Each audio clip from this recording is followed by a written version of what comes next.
The goal of this video is I want to tell you about some things that you can do to get more activity on your Flippa auctions. And when you get more activity, that means the bids go up, because the more people, the more exposure you get, the more people bidding on the things. The fact is, people want what other people want, right? So if you got nobody bidding on your auction, then others aren't going to bid on it. But if you got 15, 20 people bidding on your auction, then other people are going to bid, and they're going to bid more in order to get it. Okay, so the trick here is getting more bids. Hands down, to get more bids, first thing you can do, use the featured listing. Okay, it's only 29 bucks, and it will get you a lot more exposure. It's very, very effective, and it's worth the 29 bucks. Provided you think your site's going to, sell for over 100 bucks or so.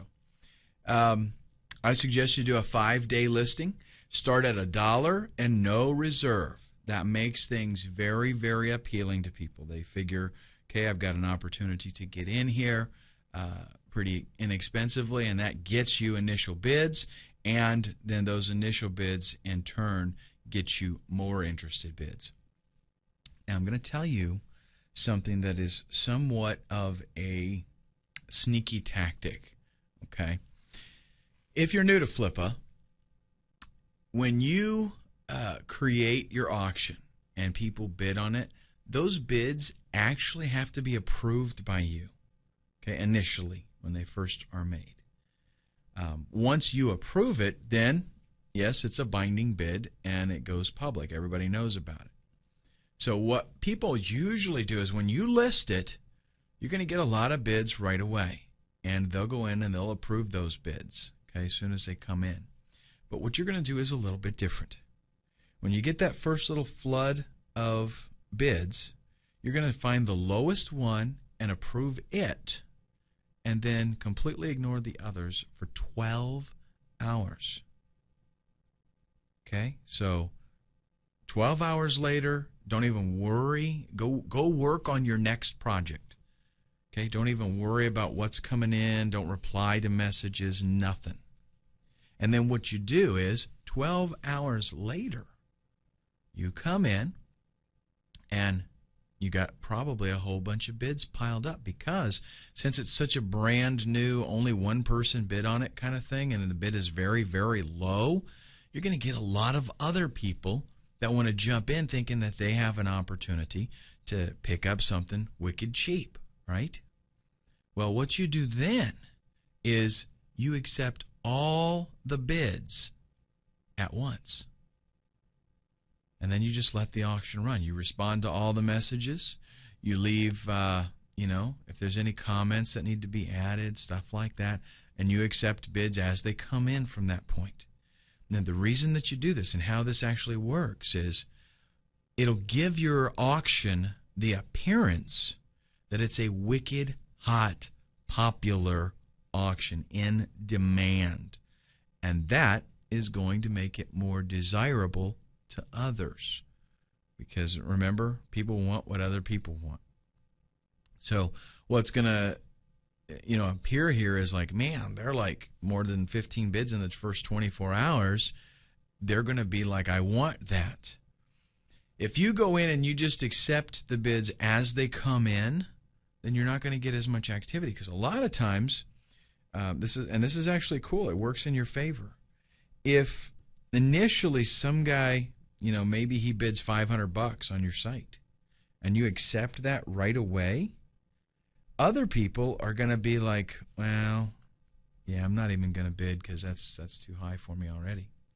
Whereas if the bid is $5, the one that's showing, right, then they're going to be like, okay, yeah, I'll bid.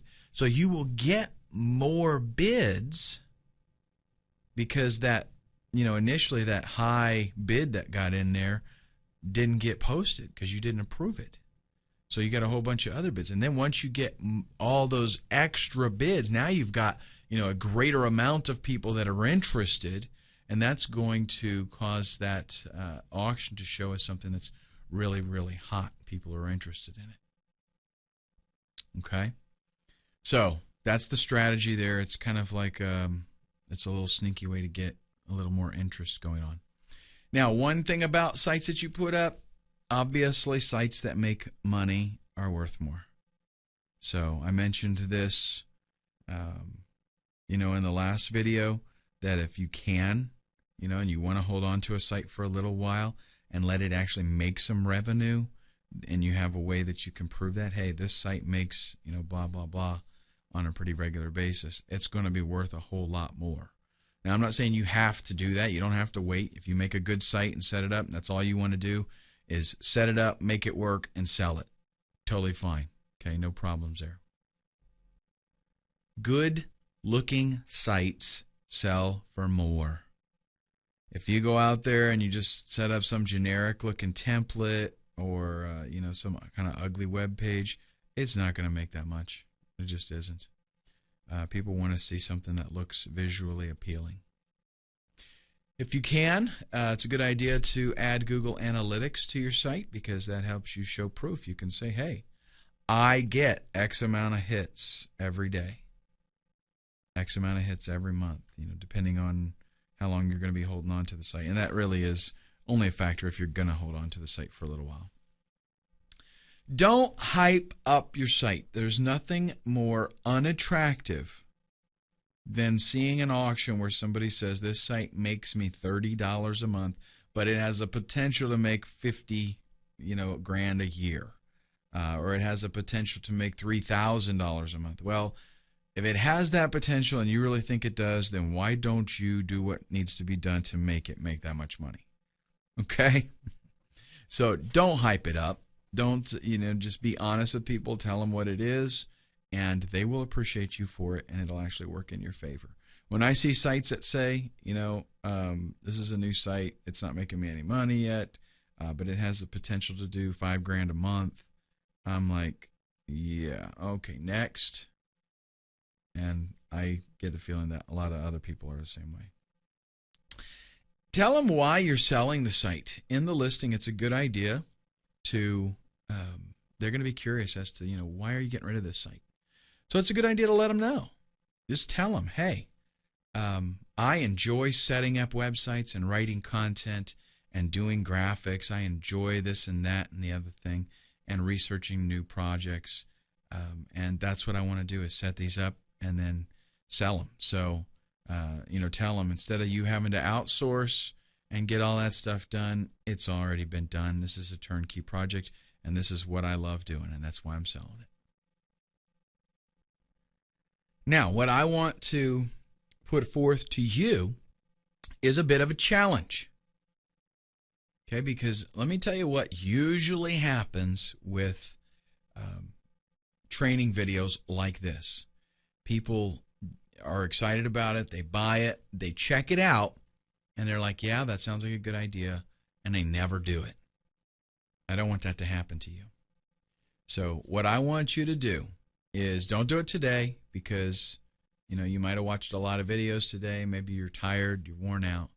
But tomorrow, I want you to start doing your niche research, and I want you to make your first site within the next 7 days. And that's totally doable even for a newbie. Okay? Go out there, do your niche research, do your keyword research, qualify the niche, make sure it's a good competitive market that you can rank for just to add value to your website, and get a PLR product. They're very inexpensive. Just go to Google, do a search. There's tons out there. Again, do try to find one that's good quality, that includes source graphics, website graphics, stuff like that, and gives you the source files so that you can edit them. And set it all up, rock and roll, list it on Flippa.